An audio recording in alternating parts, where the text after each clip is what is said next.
chào đấy anh chào. Đây. Chưa nhẹ.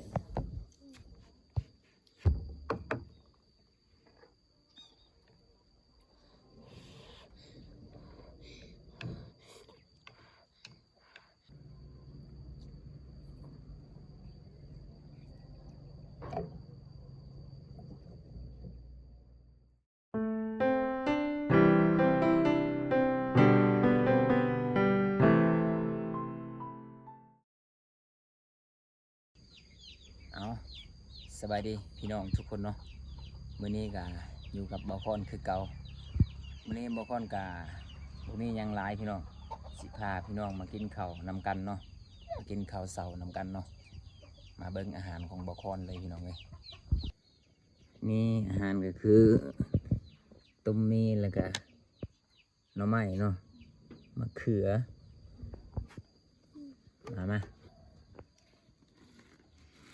มารับประทานนำกันเลยพี่น้องเอ้ย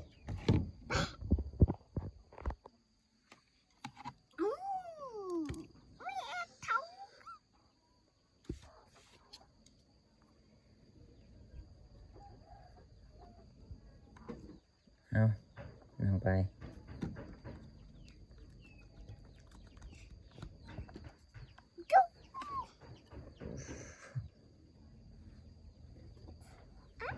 จุจุจุ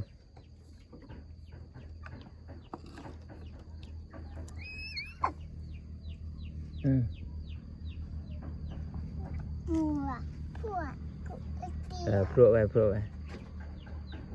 มาพี่น้องมาอาหารสุดยอดเลย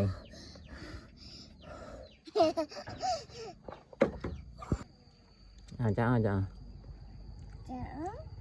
nó có từng ngàn này dùng từng ngàn nó dùng chuyện kiện này chà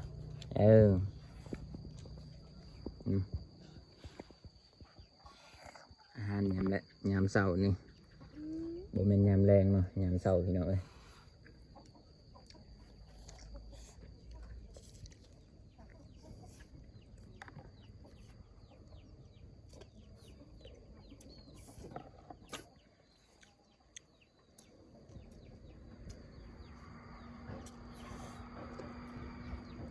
em bảo bài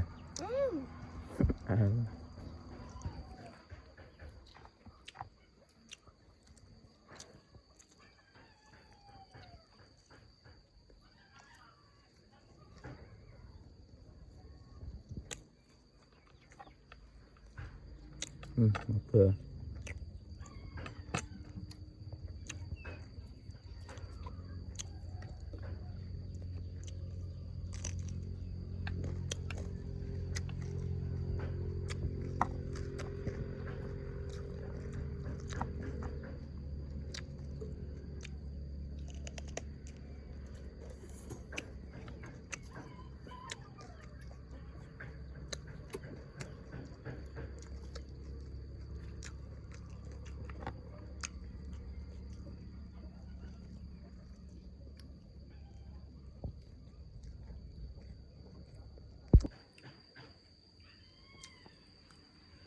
ช่วงนี้แมน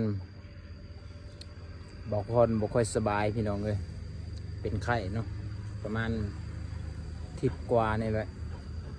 ก็เลยบ่ได้ออกไปหากินทางใดเลยเนาะบ่มีอาหารกินนี่มื้อนี้ก็ไข้ๆแน่มื้อนี้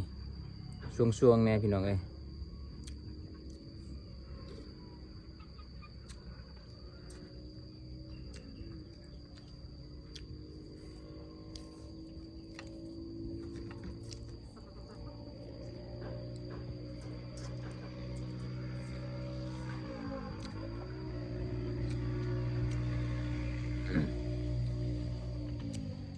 ทั้งเป็นไข้แล้วก็ทั้งเจ็บแขวเนาะผสมเข้ากันมันก็จนสิตายบางคนนะเมื่อวานนี้ได้ไปกวดอยู่เซโปนก็เลยไข้ๆแน่เนาะว่าสิไปถอนแขวออกเลยแต่ว่าท่านหมอเพิ่นยังบ่ถอนให้เนาะเพราะว่าเพิ่นว่าให้หายเจ็บก่อน ให้ดีก่อนจังถอน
จ้ะ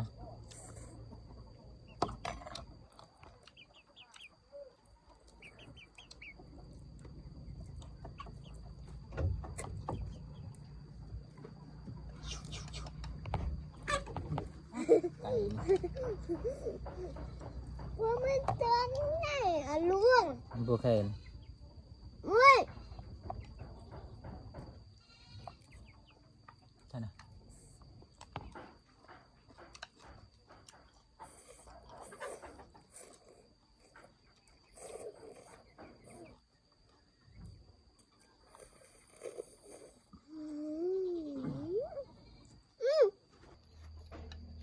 แกเสียบอ่ะ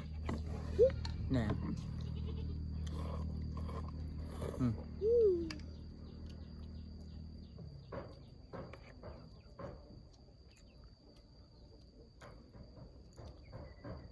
เช้าได้อันเช้า ได้ เจ้าเนี่ย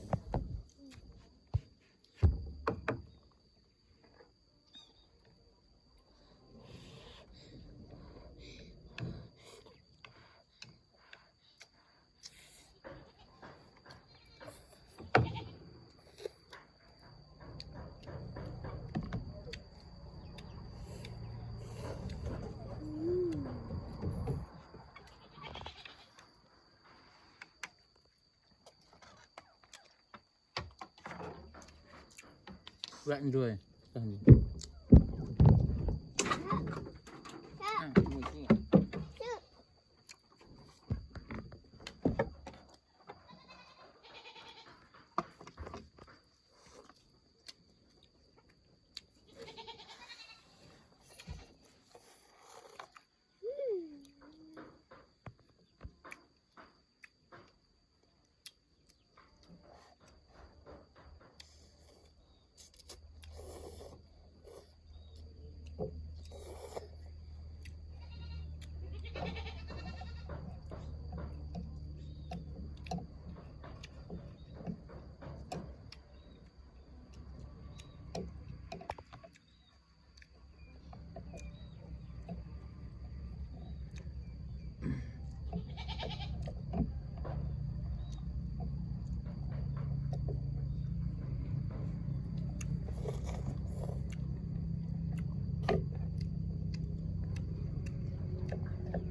เจอได้ไป เจ้าแม่จ๋า พอเจอได้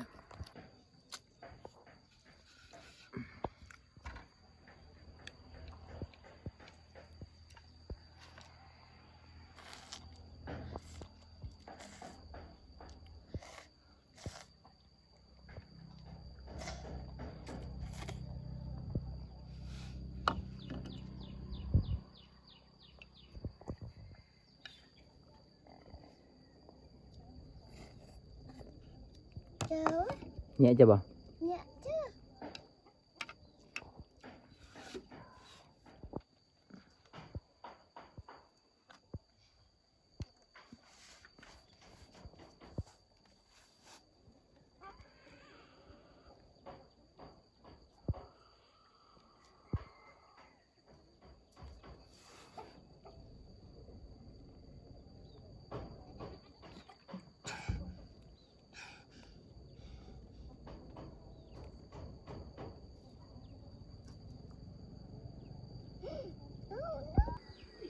เอาโอเคพี่น้องเนาะตอนนี้ก็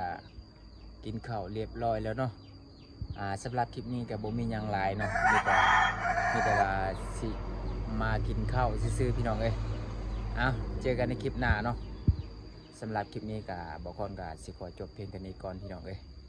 โอเคพี่น้อง